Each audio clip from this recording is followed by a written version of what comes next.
નમસ્કાર, ગુજરાત તક સાથે હું છું કશ્યપ। લોકસભાની ચૂંટણીને હવે ગણતરીના દિવસો બાકી રહ્યા છે, તેવામાં અત્યારે ગુજરાત ભાજપમાંથી સેન્સ પ્રક્રિયા પણ પૂર્ણ થઈ ગઈ છે અને અત્યારે ભૂપેન્દ્ર પટેલ અને CR પાટીલ દિલ્હીની હાઈકમાન્ડ સાથે બેઠકો પણ કરી રહ્યા છે।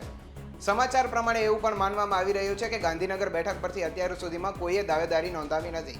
તે માટે એવું પણ માનવામાં આવી રહ્યું છે કે કેન્દ્રીય મંત્રી અમિત શાહ ગાંધીનગર બેઠક પરથી લડશે।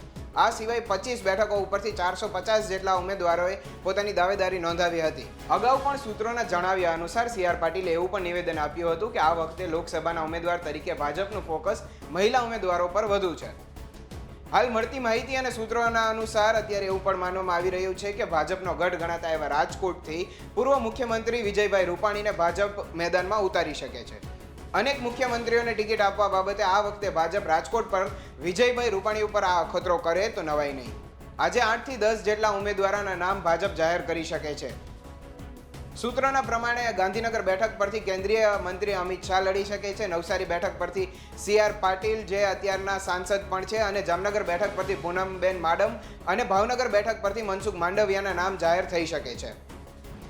હાલ તો જોવાનું એ રહ્યું કે શું ભાજપમાંથી અત્યારે પૂર્વ મુખ્યમંત્રી વિજયભાઈ રૂપાણીને ઉતારે છે કે નહીં અને કયા નેતાઓની ટિકિટ કપાય છે અને કયા નેતાઓનું નસીબ ચમકી જાય છે તે જોશું।